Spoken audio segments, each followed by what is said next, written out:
Je vous retrouve aujourd'hui pour une présentation de jeu.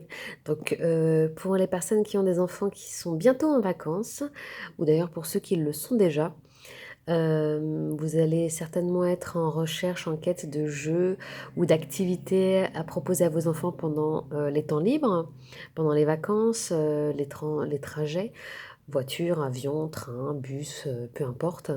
Et du coup, comment faire pour, distraire les enfants, autre que les écrans? Donc ça peut être, quand même assez intéressant d'essayer de trouver des alternatives. Et du coup, une alternative assez intéressante pour distraire les enfants, en vacances et dans les transports, c'est les jeux de cartes ou les jeux de société en tout cas, de poche que vous pouvez transporter facilement dans un sac à main, dans un petit sac à dos, dans la poche dans les poches dans la voiture. Donc c'est pour ça que je voulais vous présenter ces 4 articles qui sont assez faciles à transporter avec vous et que les enfants vont adorer à coup sûr. Donc je vais vous présenter déjà les 3 Geco. Donc ces 3 Geco, je les ai pris chez Cultura pour moins de 9 €, mais vous pouvez aussi les trouver, sur internet et d'ailleurs en description de la vidéo, vous cliquez en dessous et je vous mettrai les liens, si vous souhaitez les acheter, au même prix que moi. Et du coup, j'en ai pris 3. Donc les filles adorent, nous aussi. Donc pour commencer, on a le Diamoniac. Vous avez la même version de jeu d'aventure et de stratégie.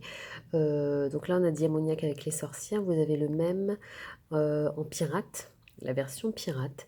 Donc c'est un jeu de stratégie et d'aventure dans lequel les enfants vont devoir reconstituer un puzzle de 6 pièces de château.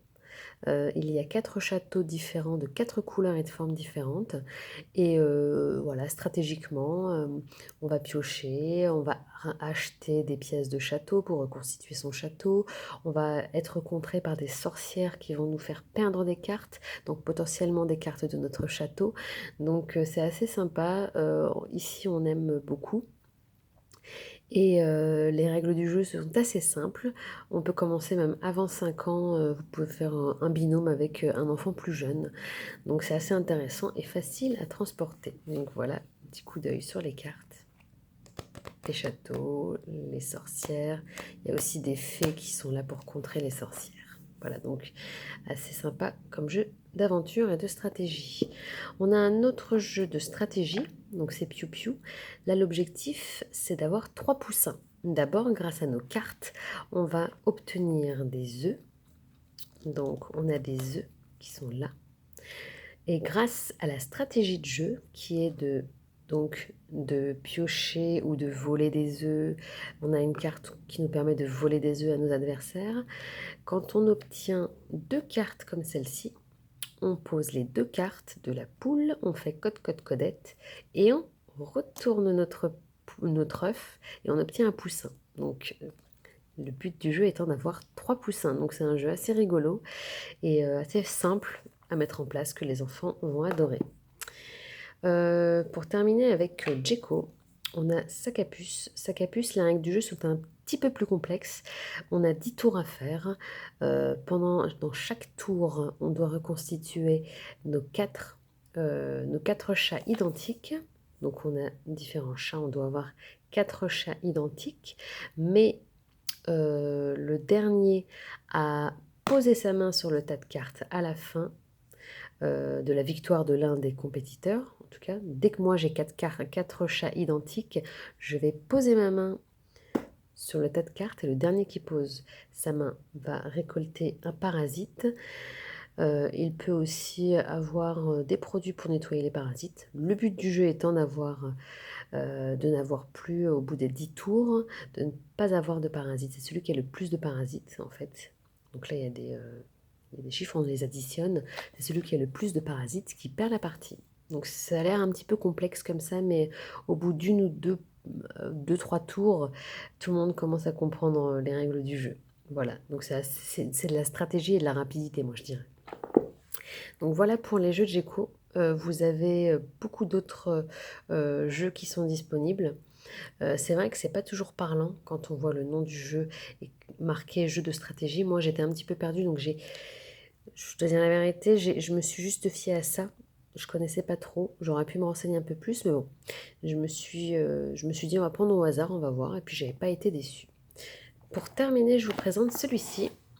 Donc c'est un cadeau de ma belle-sœur que je remercie. Donc si elle passe par là, merci beaucoup. Donc à l'intérieur, c'est un 2 en un. Donc on a deux jeux. On a un jeu des 7 familles. Donc pour les enfants qui aiment bien Samy et Julie, ça va leur permettre de se familiariser un petit peu plus avec les personnages des histoires. Donc c'est un jeu des 7 familles, hein, comme n'importe lequel. Voilà.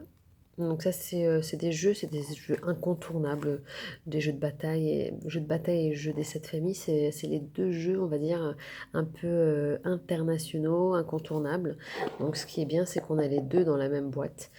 Voilà. Donc jeu des 7 familles que vous connaissez. Et on a aussi un jeu de bataille. Donc celui-ci est assez sympa. Ce qui est sympa, c'est que même les plus petits qui ne savent pas forcément compter ou qui ne connaissent pas forcément l'écriture des chiffres peuvent y jouer parce qu'en fait, c'est une bataille de taille, tout simplement. C'est une bataille mais de taille, c'est-à-dire que celui qui pose celle-ci et celui qui pose celle-ci, voilà. Donc c'est l'animal le plus grand qui gagne, en fait. Donc c'est bien parce que vous pouvez éventuellement enrichir le vocabulaire des enfants avec le nom des animaux qui sont identifiés, illustrés. Et c'est illustré, donc ça peut convenir à des enfants plus jeunes qui ne maîtrisent pas les chiffres. Donc je trouve que cette version de bataille est vraiment très intéressante pour tous. Donc voilà, on a différentes tailles d'animaux. Voilà, donc c'est assez visuel, donc ça va permettre à tout le monde de pouvoir y jouer. Voilà, le plus grand, c'est Toby, le chien. Voilà, donc j'espère que enfin, j'ai déjà fait pas mal de vidéos dans lesquelles je présente des supports et c'est des vidéos qui sont assez appréciées. Du coup, n'hésitez pas à me dire en commentaire si c'est des vidéos que vous appréciez en mettant un pouce bleu, bien entendu. Ça me permettra de savoir si ça vous intéresse que je fasse d'autres vidéos de ce type où je vous présente des supports que nous avons. Si vous avez d'autres idées de jeux de ce type, et de ces formats-là, j'aimerais bien que vous les mettiez en commentaire, ça nous donnera d'autres idées. N'oubliez pas de vous abonner à la chaîne si vous arrivez par cette vidéo. Et sur ce, je vous dis à bientôt.